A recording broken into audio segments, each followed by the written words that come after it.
Mm-mm. Okay, we're live. We're live. Hi, Welcome. live, Hey, live welcome and to alive Rainbow on Hangouts. Friday. I know. Woo! Hey, what's the hashtag? It is Fun Friday Oh, Fun Friday. I'm all about it. Woo! or Speaking of Fun Freaky Friday, Friday. I want to show you guys. I'm in Cleveland, and I got to show you something that we don't see very often, but it is like absolutely Sunshine. sunshine and green grass. And I want to start our first segment, Rhonda. First segment. Ready? What Okay. are you wearing? Yes. Ah, I'm actually wearing clothes today. Woohoo! So let me show you what I'm wearing. I am wearing a nice little sweater, Oh, top it's too dark. ensemble. We can't see you. It's too dark. Hey, Pierre. Oh, here, Hi. let me go to the sunshine. This is our first segment. What are you wearing? Boobs. Excellent. She's wearing boobs. I'm wearing boobs. What happened? Do we have a stalker? We do. It's Pierre. He's my cohort and book editor. Good, Oh, okay. good I didn't realize. afternoon. I'm like, okay, what happened? I didn't realize we had someone else on air with us. That's Well, awesome. well, I saw the invite. I thought it'd be nice to jump in. Guess why, Pierre? It's random. Random hangout. Random. Okay, random Maybe hangout. I think you might have sent him the wrong link. I don't know. I don't care. The more the merrier. We're having a party, right? So Exactly, exactly. So you got in the sneaky way. You got in backstage. I know. And maybe other people will join us too. But I want to show you what I'm wearing. I'm like wearing a dress. I'm wearing a dress. Look at me. Woo! Oh, well, aren't you pretty? Thank you. I'm trying. Woo! All dressed very, up. very, It's very spring. very springy, right? I'm so excited. It's like actually like 80 something or 70 something. I don't even know what to do. Yeah, it is here too. And I was afraid we were just being teased with the warm weather, but Right. I think we are actually getting real warm weather now. Yay! And Rhonda's in North Carolina.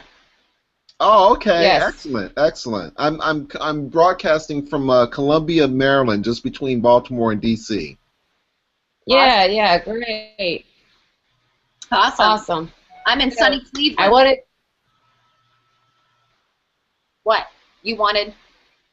I want to, you want to talk about some of those headline things that we had discussed earlier? Yes. So, right? So, Because they're very important because this is Small Business Week.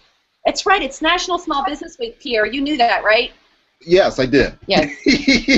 Sort of. I need a All the reminder, but yeah. all the small business media peeps know that it's National Business Week, right? So I want to send you, put a link in the group chat, Okay.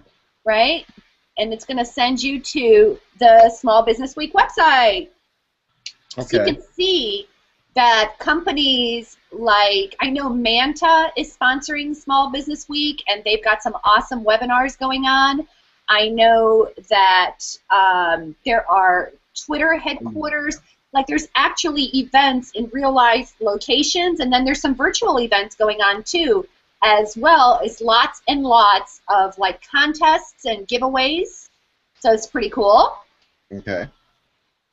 Definitely, yeah, definitely looks exciting. Actually, I almost I almost forgot this business week was. I keep forgetting what time of month this is, um, but yeah, it looks very cool from what I see. At least from, and thank you for sharing that link. It's a good link. Yeah. Oh, actually, this is the business. Oh, this is the. Oh, sorry. This isn't the actual Business Week link.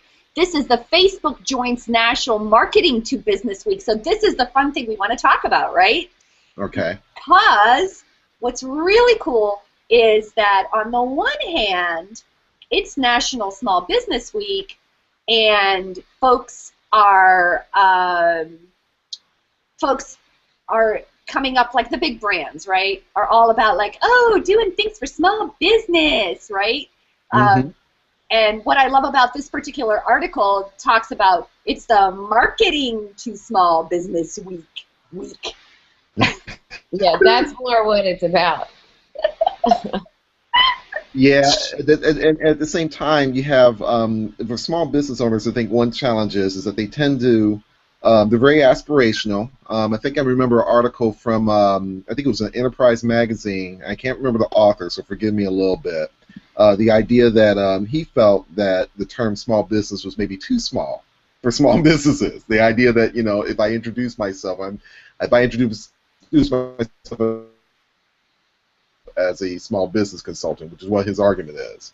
But yet, at the same time, we do need these type of weeks to help us um, celebrate businesses and entrepreneurs who have grown and then made. These are the people that make the impact on our economy.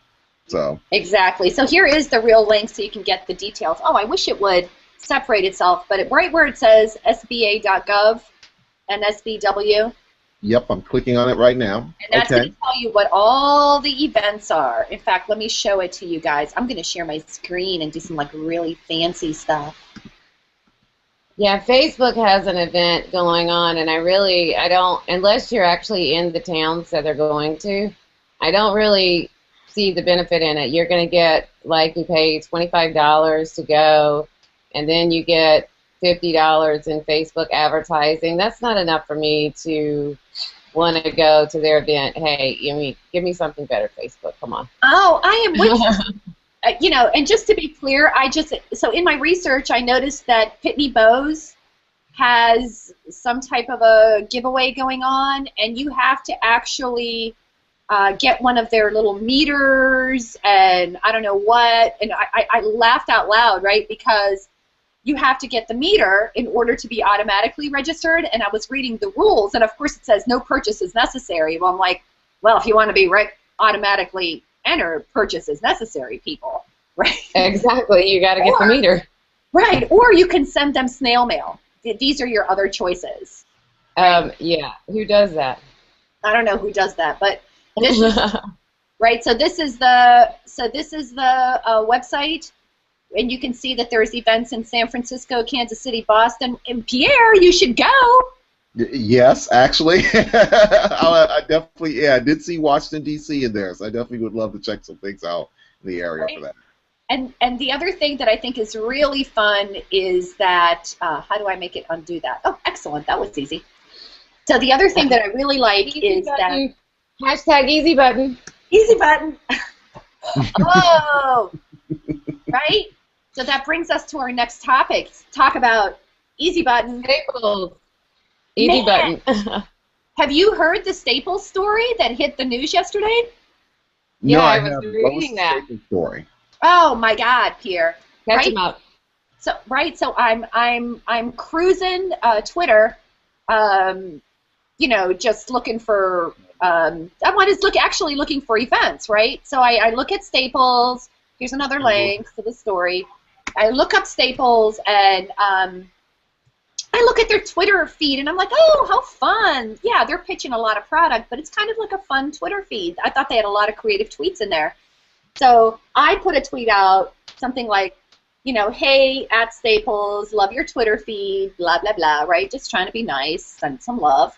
Okay. And this guy responds back to me and says something like, Staples sucks. Did you hear the story that just broke 15 minutes ago? It's a PR guy. And he says Staples has been, quote unquote, busted. I don't know if I'm speaking out of turn, but basically they got called out on ABC News for charging different prices for different people based on where you are. So, Pierre, you're the perfect example, right? You're Okay. originally from Gary, Indiana, right? But Right. you're sitting there in Baltimore. So when your computer is connected to the Baltimore IP address, you're probably going to see higher prices on Staples than if you were in Gary, Oh, really? Okay. right? Okay. That's interesting. Okay. So two things on that, right? Uh-huh. Is anyone surprised at this? Like, everyone's acting like, oh, Honestly, when I read that, I'm thinking, I already thought most stores do that anyway, based on location. Because you have most of your retail places, when I travel, you're going to pay more for things in bigger cities, economies that are better. So I'm not really surprised about that. Now, the fact that they're charging more online and picking up your IP address, I just think that's smart. But But I because think you wouldn't think that it would be different online, but then picking up your IP address and pricing based on where you live or where you're located, I mean, that's a given. I thought that was a given anyway. Yeah, I think one challenge though is I think as we become more a mobile society, we're accessing online for mobile devices. It's possible for somebody to be in the IP area and be charged more. It's almost like in some ways, and I hear what you're saying. In some ways, it's about maybe charging more to cover maybe local cost of living and being more in line.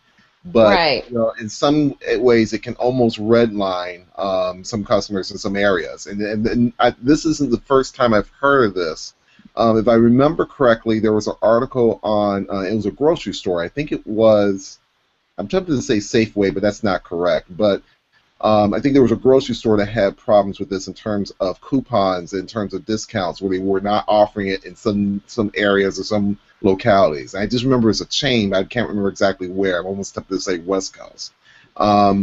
Showrooming and all the details that go into it become a challenge to set pricing where it's fair to people.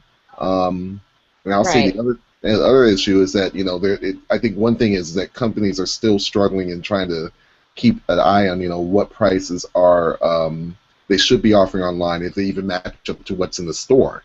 So I mean it speaks to not only how do we price socially and for where people are, but also speaks to the fact that sometimes companies are just disorganized. Sometimes they don't quite have I'm not saying anything bad about Staples or anything. It's not implied, but sometimes it may be hard to kind of get in line with pricing across the board and making it fair for everyone.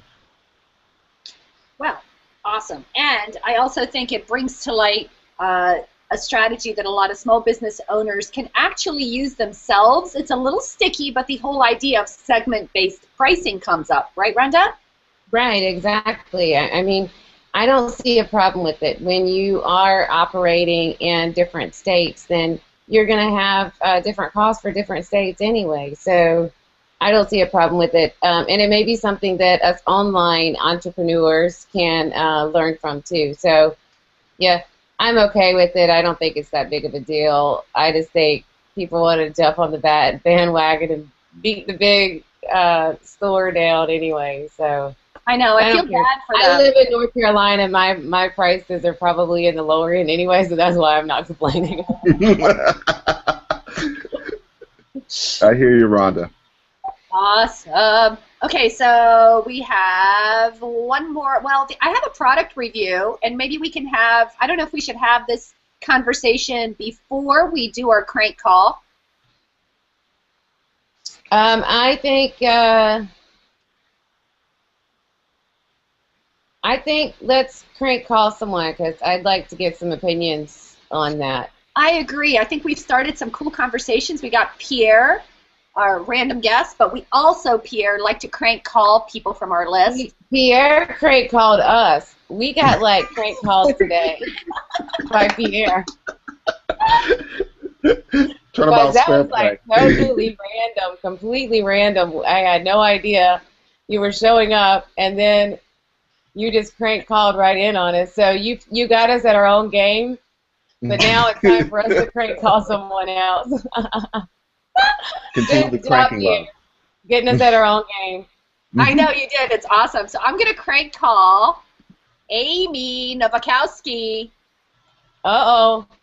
Amy Nowakowski, if you're watching, we're calling you. I hope she's in her pajamas. Hey, I bet Pierre hopes she's naked. Oh, wait a minute. Wait, I just nodded my head. Wait a minute. I just caught that. Now I'm kind of hoping she's naked. She's there. Hi, Amy. Are you naked? Amy. Amy. Oh, Are you she's not naked? naked. Oh, man, you're not naked.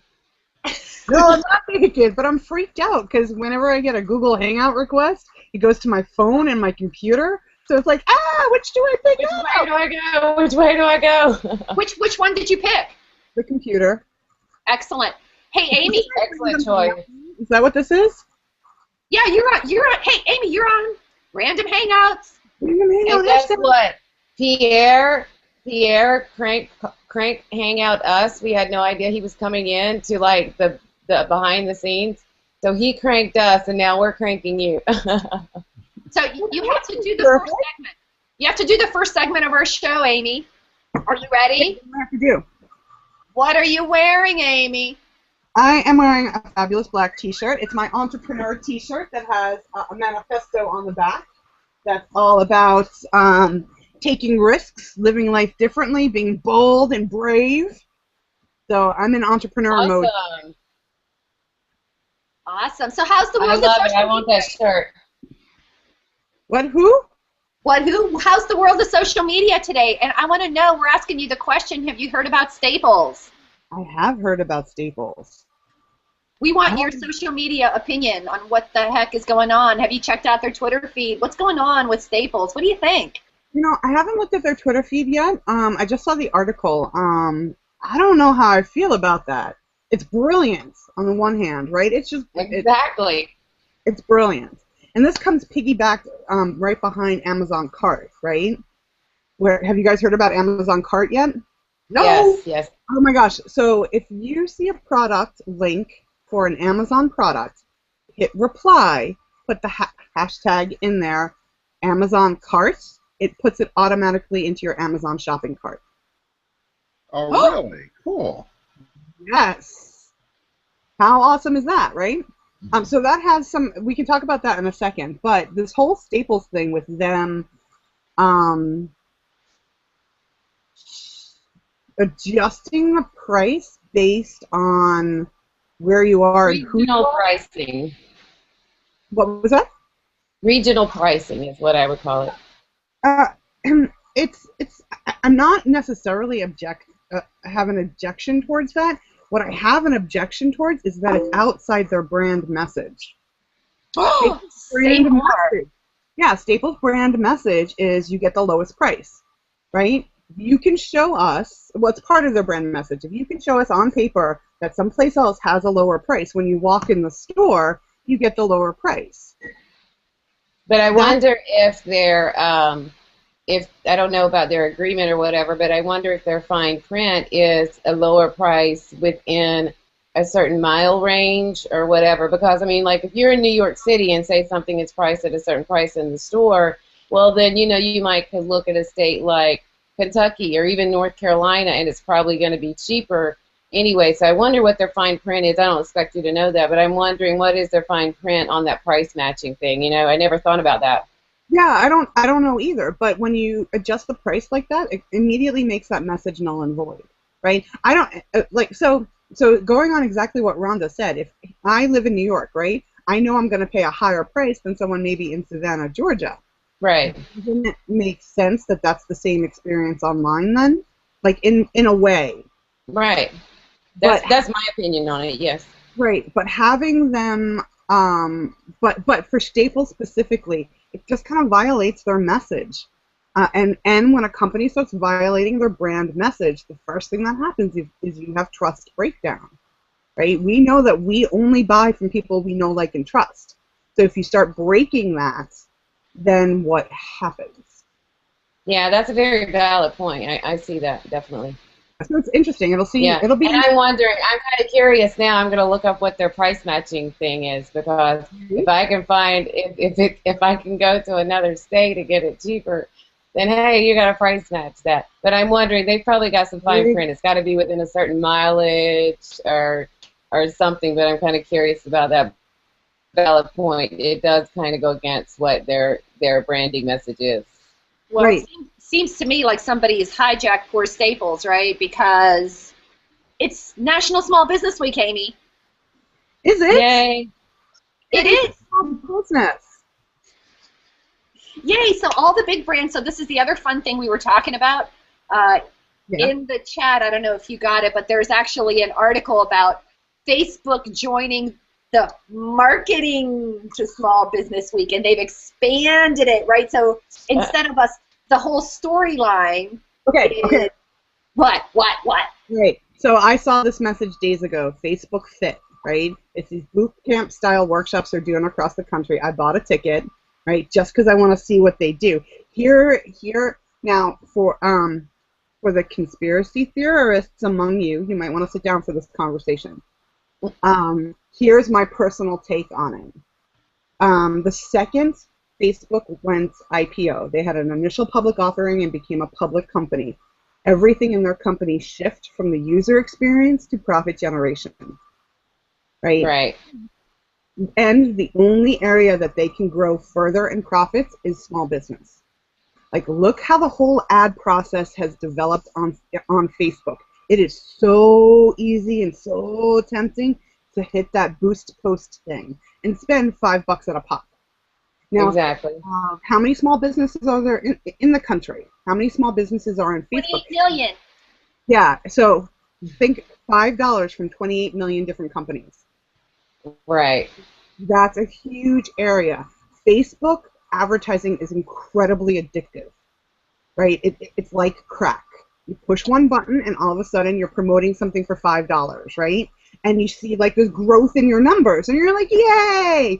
The second you stop promoting, your numbers tank and you're like, boo. Push that button again, right? So you gotta do it again. It's like gambling. It's like playing the lottery. It's like gambling where your money starts going up and then you're like, okay, I'll quit. I've won a little money, and then you're like, no, I'm winning money. I'll keep going. So yeah, it's a big gamble.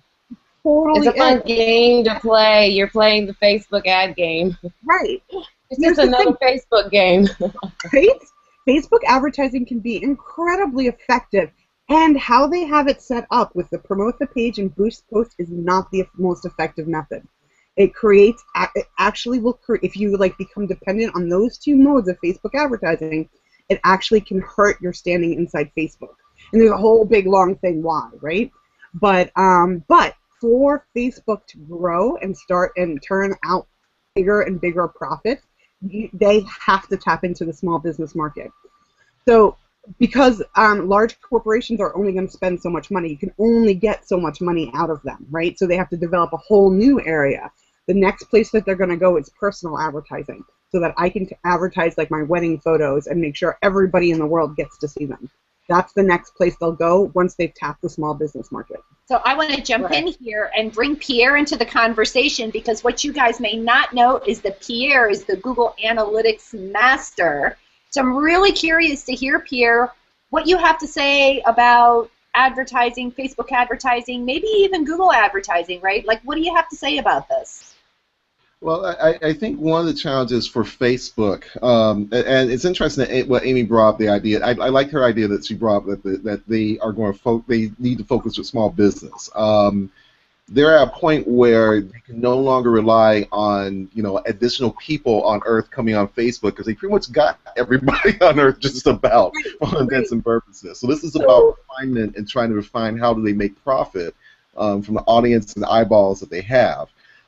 There's been talk about some of the younger demographic struggling. I just saw another article today that's actually countering that, saying that Google isn't losing as many people as they should. From an analytics perspective, I honestly think Google, I think Facebook is it's a little bit of a conundrum.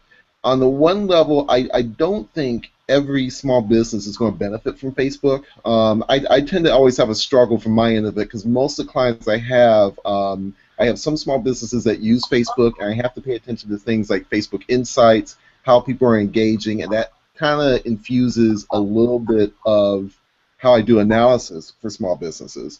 But at the same time, it's not a primary for me. But I do know of some small businesses that do use Facebook, and they've been able to do spectacular business on it. And I think the ones who have been successful because they have found ways of offering unique content on Facebook. That's kind of the secret sauce to it. I think Facebook's challenge is going to be. I do agree with Amy. I do think that there's going to probably be a stronger push towards small business and trying to engage small business owners. But I think they also have to think a little bit more beyond just the advertising as well, because I think there's always been this sort of question mark on how do you commercialize on Facebook. Some businesses have done great on it, other ones not so much so. Right. I think something. Everybody knows that Facebook bought this app called WhatsApp, right? It's a text messaging app. And again, this is the conspiracy side of it. What makes that app unusual is it's free for your first year, and then you have to pay like $1 for it. I suspect that Facebook bought that so that they can see how that paid for, how people transition from something free to something paid, and see Right. over time what the drop off is. Because, like again, Facebook's got to make a profit. Consider how much of your life is invested in Facebook right now. If they said, "Great, you want to keep your Facebook? It's going to cost you $1," right? That is immediately several $billion worth of to Facebook, right? It's just several $billion come rushing right in if they went to a paid-for model. I think that once they tap out the small business, advertising dollars only go so far. They really only go so far. So the next area for them to conquer is paid for by the user. I don't know if it'll ever happen, but I could certainly see that happening. And I think that's the definitely. motivation behind them buying WhatsApp is to track what happens to a population once you institute you must pay for this service now. That's my little conspiracy theory. Yeah. And I think we have some comments going on from some people watching us crazy. Yeah, so let's bring those comments to light, right?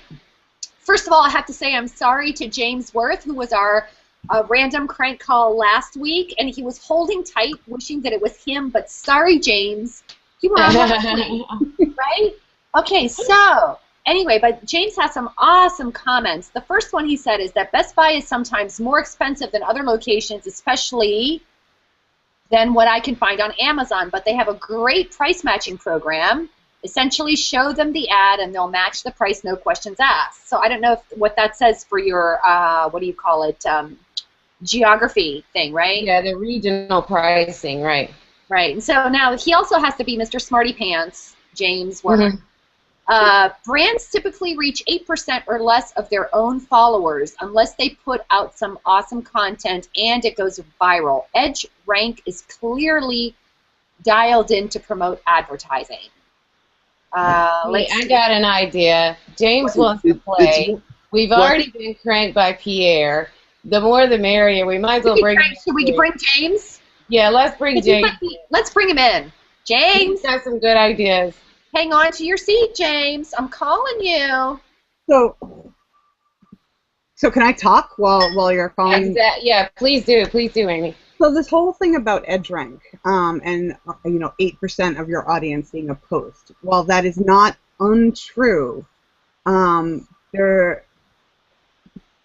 there's a lot of people out there who think that Facebook is doing it on purpose. But it has always been, like, you never get 100% of your audience seeing any given post. That's just how it works. Because what if you have a fan base of 30,000 people and 10,000 of them only check their Facebook once a month? They're not going to see your content, right? Mm-hmm. So while it's true that 100% of your audience will never see your content, there's also a lot of people out there who think EdgeRank is purposefully manipulating where you show up. Now, I have some beliefs about that, right? I have one client who's got a Facebook audience of about 17,000 people. Her numbers are fantastic. She hasn't hit the dips that a lot of other clients have because she creates great content. She engages really heavily back to her all the time. So she doesn't see this little roller coaster that we're on right now with Facebook. I have another client that has a Facebook fan base of 30,000. They used to do a lot of advertising, and now they don't. And every freaking day, it's a struggle to get audience. I happen to think, again, conspiracy theory, that because they advertised in the past, they're getting demerits inside the EdgeRank system that has their content not showing up as much. That's my own conspiracy theory, right? So it's 100% true that 100% of your audience never sees any content. And you have to learn, to get really good at Facebook, you have to learn how to play the EdgeRank game and know how to manipulate engagement on purpose. and that's why you hire a professional. Okay, so I love it. Conspiracy theory. That's my new hashtag today. Okay, so I want Facebook. to bring. Everybody's got a conspiracy theory today. We have a conspiracy theory theme going on because Staples is out to get us. We have Facebook is out to get us. And now we've learned that Best Buy is also out to get us. And I just don't think we're safe anymore. I don't know what we're going to do. This is not good for National Small Business Week. It's not. They're all out to get us. Come Hashtag on. fake Somebody's love. going to throw us a bone. Throw us small business people a bone. Quit putting it into your conspiracies. Hey, hashtag fake love. Exactly. Oh, I love it. I love it. Fake small business love. Hey, that's a Tola. That is a Tola. Hey, James, introducer of the Tola. Can I tell the Speaking Tola of, story right quick? Please, absolutely. Yeah, because we've gotten a little too serious for my taste. I love to talk shop, but I got to throw my funny stuff in there too. So, Tola, I love hashtag Tola, and I'm using it, and I stole it from James.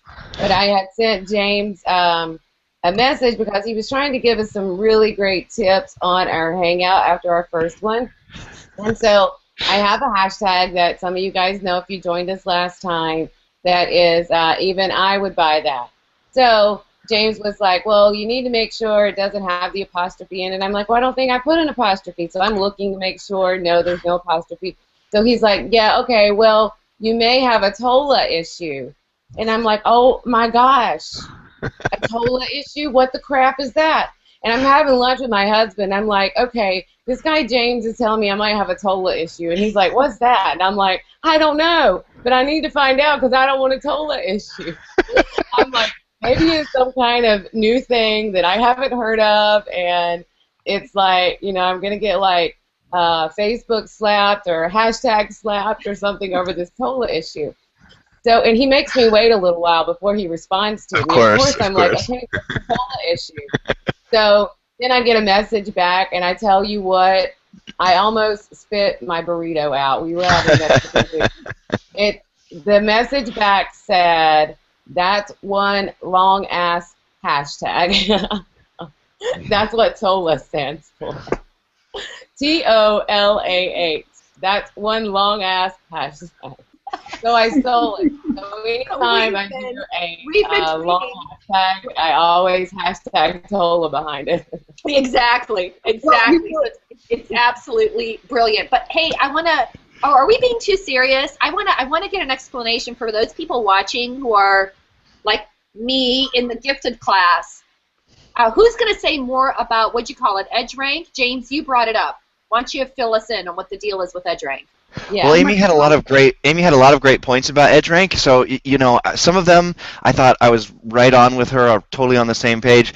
And certainly you do have to know how EdgeRank works and how you can use it to your advantage. But you know, I don't think that it was any secret that Facebook was planning all along and hedging to get to the point where they're going to charge more for advertising. They just hadn't dialed it into the point where they have now. And it's just like ranking in search engines. You know, you can, to get on the search engine results page, you could either organically get there based on finding ways to have your content rank above others, or you can pay for advertising. And if you pay for advertising, yes, it's immediate, but then as soon as you're done paying for advertising, it goes away. And there are different, there's a different set of guidelines for both. So I think it's very similar from that perspective with EdgeRank on Facebook, where yes, I can, and I understand what Amy was saying about, you know, if somebody was relying heavily on paid advertising on Facebook, and then they stop that, it's going to be challenging to get content going again, because there's just a different set of guidelines to get something to have a good response that's sponsored versus having something organically get a good response. So when somebody might start over. What is I think somebody also. Somebody tell me what is EdgeRank before you talk anymore. EdgeRank is an algorithm. Oh, go ahead, Amy. Oh yeah, EdgeRank is the I don't think it's the official name. I think it's what Industry Insider started calling the algorithm. It was named up until probably a year ago. It was an algorithm And I think a year ago they've kind of taken the name away basically because they've made changes or tweaks on it. But it's basically an algorithm in how a post shows within the feed. How Yeah, much visibility it gets? Yeah. this is one of the things that like Yeah. normal people don't get about Facebook. Like if you go to Twitter, Twitter is a true chronology. The tweet that's at the top is the last tweet tweeted by people that you follow. You go to your news feed, the post that's at the top is not the last post by all the people that you follow. Right. Facebook decides for you the content that's going to come up in your news feed. And they do that as kind of like a service to the user so that you see more relevant content based on what the algorithm thinks that you're going to enjoy seeing. Oh, is that what? And that's what EdgeRank is? It's that magical algorithm? It's driven by the content and responses. The type of response you get, whether you get a like or comment, determines the exposure of the post to some degree. Right. There's an influence. So Well, and the average person at any point in time has 1,500 pieces of content that Facebook could provide for them. So really, it is designed, to a large degree, to provide the best content to that viewer. But also, as Amy mentioned, Facebook has to make money, and we've been talking about that, and that's also a way for them to be able to drive revenue. But I also think the other thing too I want to add is, James, you brought up a point about the and both you and Amy brought the point up about the idea of paying for advertising. I think it's always been there in terms of as far as a viable option. I mean, if you think about go back and think about paid search, SEO. There were always a lot of businesses that were hesitant in spending on advertising because it was spending. But what they didn't understand was that having spending, if you do strategically use keywords within the content that goes into your web page or the content that appears within a natural search, and complement that with paid search ads, that you're kind of boosting, or with some strategy, you're actually boosting your exposure. And Facebook, and to some extent Twitter, I'm going to throw Twitter in there to some degree, it's kind of the same thing. It's weird. There's all this talk about content marketing. You write until you're blue in the face or blue in the T-shirt. But the idea is that and people, there's an appeal to it for small businesses because it seems quote unquote free. But we know realistically that free, there's a cost to it, and some of that cost comes in terms of the time you put into it. It also comes in terms of the message that you bring to it. Content marketing was not meant to be a direct appeal to the customer. It was meant to kind of give information and have this sort of, oh, by the way, this information is brought to you by Zemana, or this information is brought to you by DIY marketers. So the paid advertising becomes just as important. And I think it's a mind shift that small businesses they have to kind of adjust. I'm not saying that they should be coming up with thousands of dollars when they don't have it, but there needs to be, I think it points to the idea that you have to plan marketing with content and some advertising in mind to boost your exposure, really connect with customers, and draw interest to come to build your brand and to sell products and services. So this is how I always explain EdgeRank to somebody who's not in the Facebook business, right? So let's say I go today and I like Coke and Pepsi, right? I go like their business pages, and then in the future, I only like, comment, or share content from Coke. I will eventually stop seeing Pepsi's content because I haven't engaged with it, and I will only see content from Coke.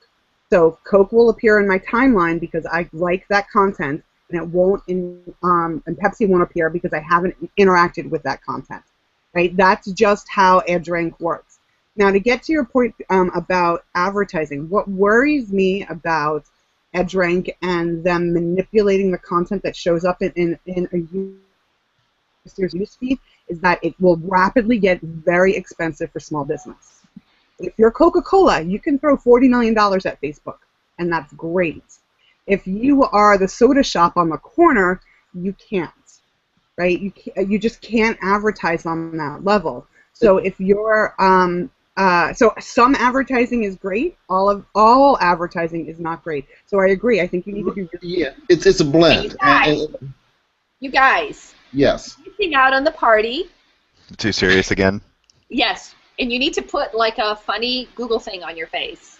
Yeah, it's always so much better when you're talking very serious and you've got a goofy ass hat on. You Yeah, guys. exactly. All right, fine. That's fine. And what does your Google effect Okay, say I, about I you? like James's. I like James's idea of the of Bozo the clown. Yeah, Eva's got it too, but she's got the glasses on. Oh, no, it's changing. Yeah. Oh, there you go. All right. Okay, let's Oh, see no, if I I can see. find my. Okay, what does your Google effect say about you? I've got the Google headband on.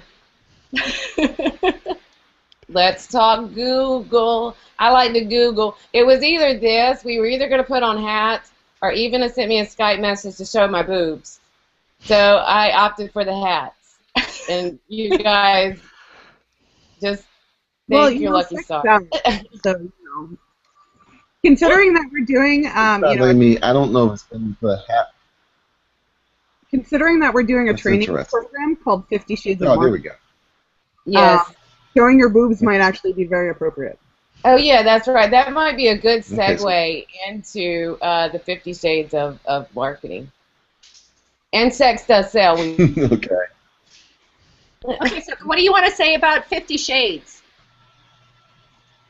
Well, the whole concept of 50 Shades of Marketing is that, there's two ends of a spectrum. You have like broadcasting and advertising and billboards, and then you have on the other side like word of mouth and relationship marketing. And you, inside your business, you need to pick what shade of marketing you're going to be.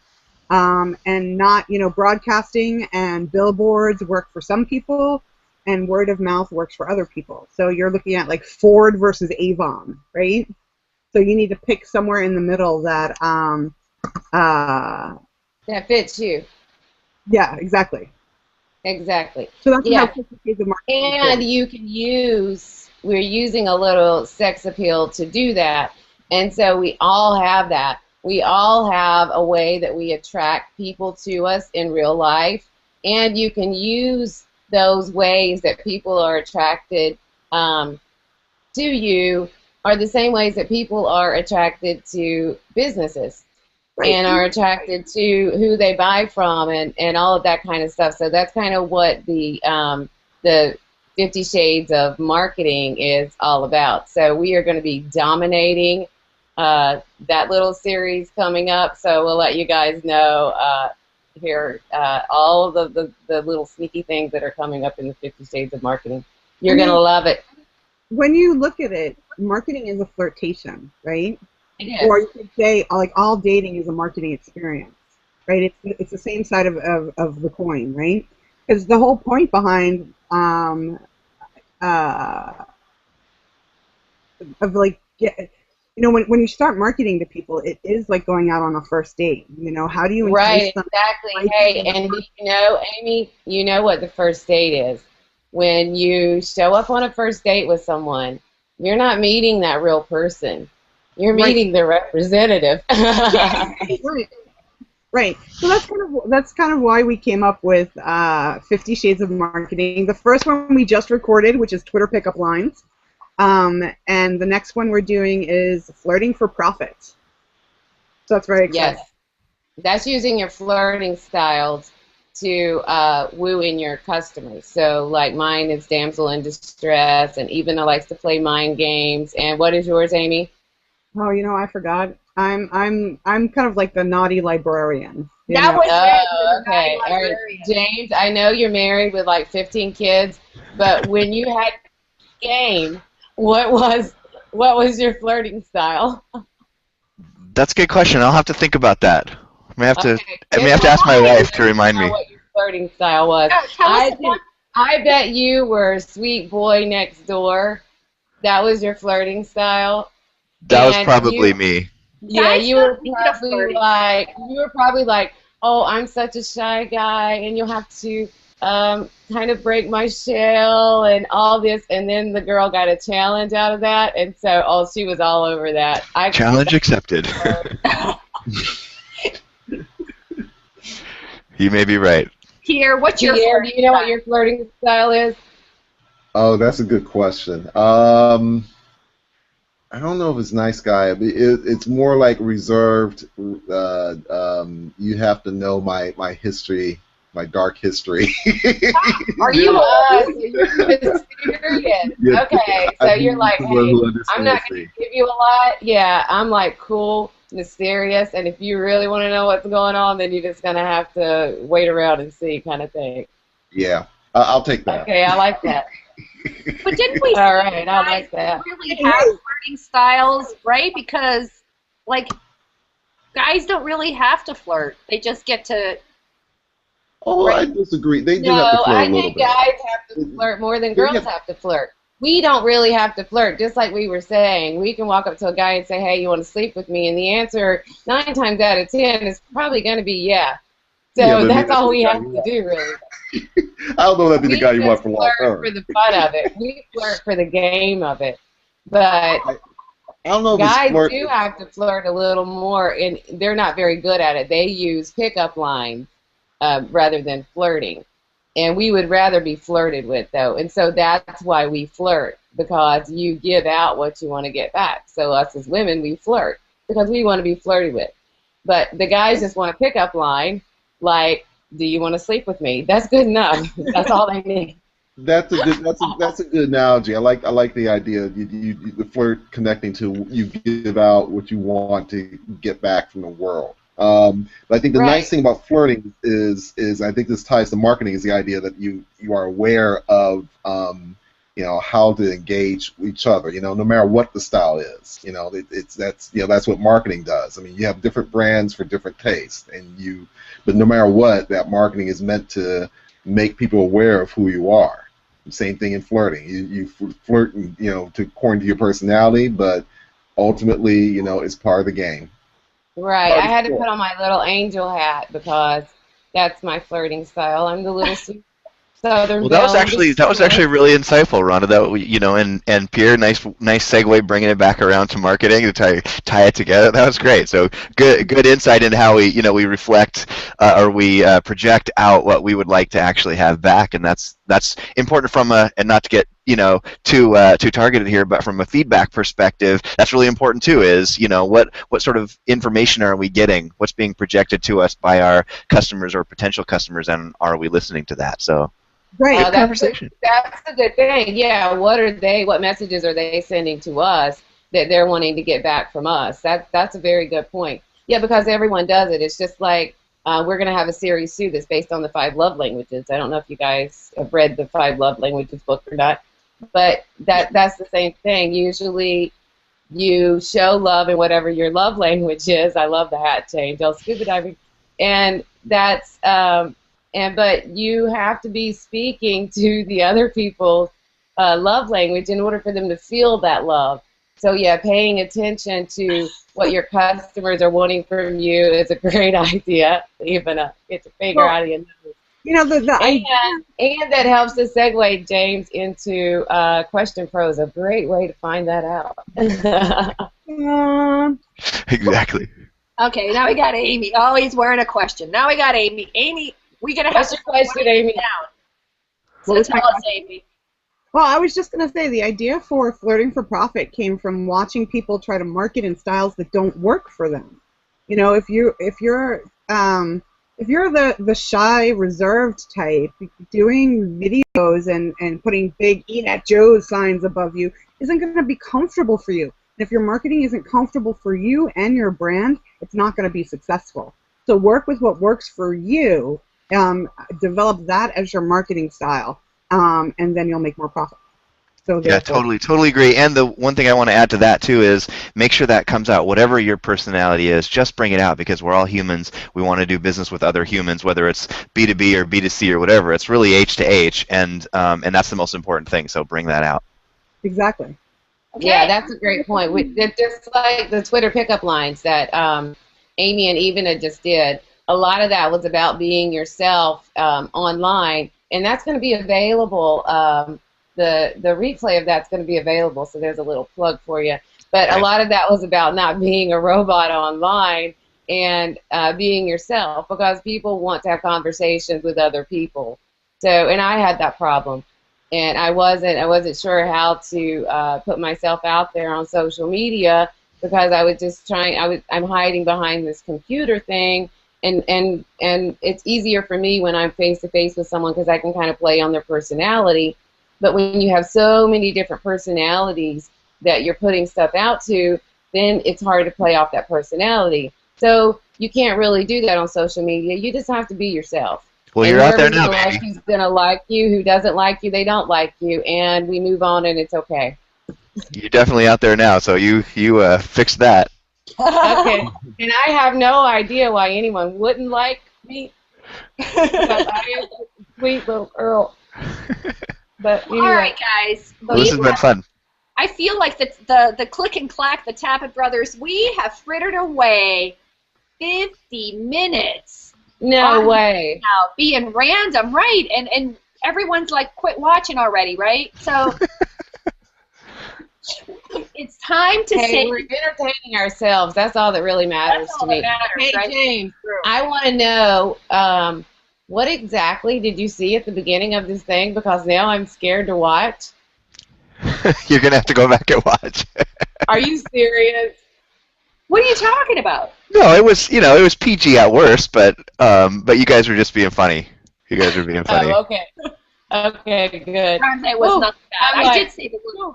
I just got out of the shower when we did this, and I walked by the computer several times Oh, before no, getting no. dressed. No, it wasn't So- that. It was you had started and you were carrying on and being silly, and then Pierre showed up, and you're like, "Whoa, I didn't know anybody was watching this." That's what I was referring to. So I think Pierre kind of scared us. I didn't realize he was coming in. He cranked us. He got in backstage, and we didn't even know it. I think we're gonna have to like, ring and run random hangouts from now on. Just pop in for a second. Yeah, I know. Hey, crashing I love the it. random Love hangout. it. Get us at our own game, just randomly talking. So let's end the hangout by giving your random hashtag for the day, Oh. Oh, that's a good question. right? Don't everybody speak at once. Well, we My haven't figured random out hashtag for today is going to be I